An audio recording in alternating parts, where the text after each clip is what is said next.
Shabbat Shalom. My name is Stanley Davids, and welcome to one of the very most special communities that exists on earth, a community of people who are dedicated to the study of Torah on an ongoing basis. Now, picture this. If the soprano is due to die in an opera, and that is quite a frequent and sometimes welcome occurrence, that death is usually very slow, extended, prolonged, protracted, drawn out, elongated, and strung out. And then it also takes a very, very long time. This relates. By the beginning of chapter 19 in the book of Numbers, the Israelites have traveled for more than 38 years in the wilderness. The slavery in Egypt begins at the very beginning of the book of Exodus. Then there's the exodus from Egypt itself, and then the 2 years in the desert, Sinai, Ten Commandments, all that.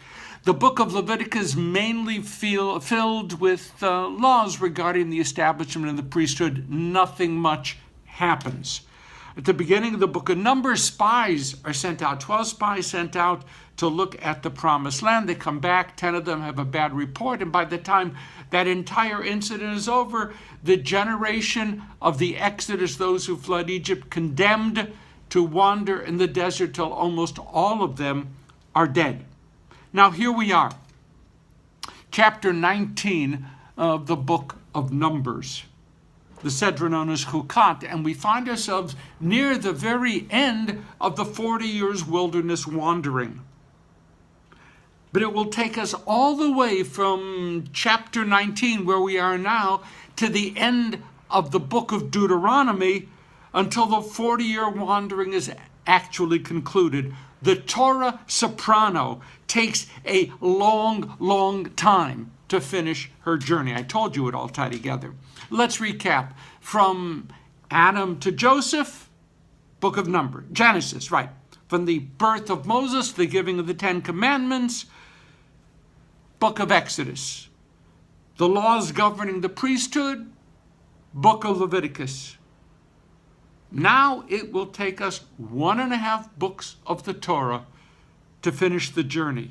And we're actually missing out on about 38 out of the 40 years. We have no stories whatsoever. What happened during those 38 years? I don't know. Frankly, no one knows. A generation will die off. And the people slowly moves from camp to camp, location to location, until God will determine that it's time for them to enter the promised land. And if it's action that we're looking for, remember we said we have a book and a half? Well, we're only going to find that action in the book of Numbers, because the book of Deuteronomy is filled with Moses talking to the people. Lots of talking, sermons, endless sermons, kind of like what some of us experience on Rosh Hashanah and Yom Kippur, when there is an awful lot of talking going on. To grapple with this week's Sedra, here we are in the middle of the book of Numbers. We find some very interesting things. There are, according to the tradition, 613 mitzvot. Right? You know how they're divided up there? 365 negative, 248 positive mitzvot, commandments, altogether 613. If you thought there were only 10, not exactly correct. We're taught not to treat any more commandment as more significant than any other commandment. Sure, okay, fine, we got that. But in fact, the rabbis divide things up into 3 major categories. First of all, we have mishpatim, statutes. These are, if you will, the rational commandments. Commandments that we would have arrived at on our own simply by thinking about what it means to live as a human being. How we ought to govern our communities. We have to set up courts. We have to set up laws of governing commerce and private property and the like, lost, found. These are mishpatim, statutes. Okay, then we have edot. These are the laws with which we are very, very familiar. Edot. How do we celebrate Pesach? How do we celebrate the other festivals? What are the laws of Shabbat? What are those rituals that connect us to historical events? The mezuzah, for example, connected with the Exodus. All these things, once we're told, oh, they make sense to us. We know what this is all about. We'll do matzah, terrific. When they're given to us, we adopt them easily. 2 edot, mishpatim, edot, and then we have the third category. And this is an amazing category. These are the laws, the mitzvot, which have absolutely no basis in rationality. We could think until the heavens freeze over, we'd never come up with them. Laws whose reasons we cannot fathom. For example, don't mix linen and wool. Really? Why? Because it says so. Don't mix milk and meat. Oh, it gives kind of a reason. It's not a reason. Why shouldn't we mix milk and meat? Because it says so. That's why. And the grandmother of all the chukim is found here in our Sedra. It is the para aduma, the red heifer. The red heifer, para aduma. Let's say you touched a corpse. You need to be ritually cleansed. So you take a red heifer, a perfect red heifer, a heifer without any blemish whatsoever, a heifer that has never worn a yoke, a heifer that is not just red, it is red totally down to its roots, a red heifer. Slaughter the heifer, burn the body into ashes, take those ashes, mix them with certain other ingredients, then sprinkle those ashes on the person needing ritual cleansing. Then after a little bit of time, mission accomplished, we have a ritually cleansed person. Chukah. But the priests involved in preparing the ashes, by the way, are made impure by their work. Think about that. The priests now have to be cleansed. So the red heifer is mitamei tahorim. It renders impure those who were previously pure so that it can be mitaher tameim. It can purify those who come in impure. How strange is that? This is a chukah, a law that we are commanded to observe because, catch this, we are commanded to observe it, period. It makes no sense whatsoever. We could never come up with it on our own. It doesn't have to make sense. It just exists, so we do it.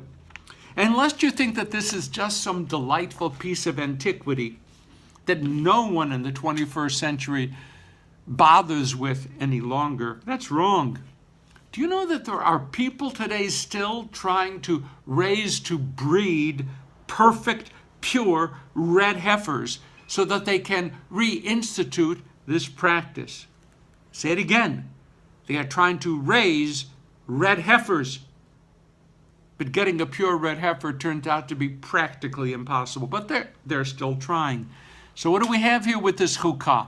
It's mysterious, it's irrational, and yet the rabbis try to find maybe some kinds of reasons. They say this: first of all, there are things that we humans do that sometimes make us feel impure. I don't mean here the breaking of laws, civil or religious, but perhaps when we unknowingly, unwittingly cause injury or pain to others.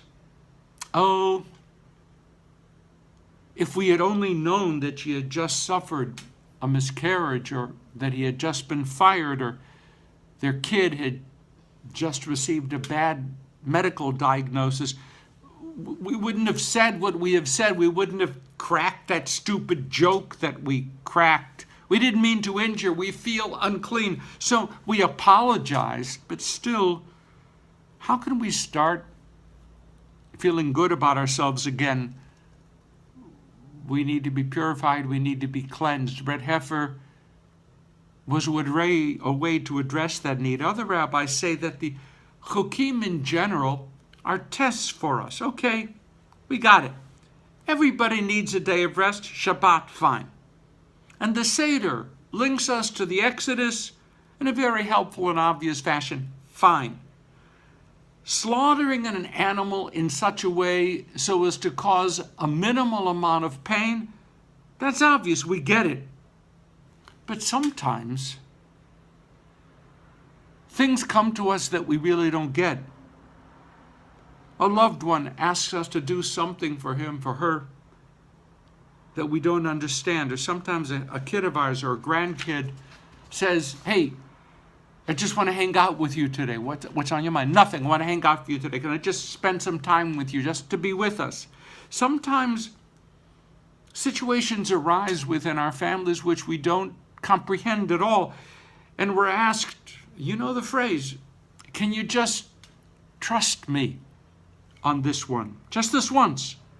It's a chukah.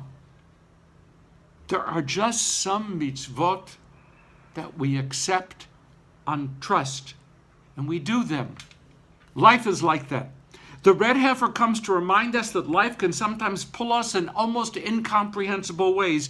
Not illegal, not immoral, just incomprehensible. And when that happens, not guided by logic, we say yes because we love, because we trust, because we care, and sometimes just because we need to be cleansed from our own pain.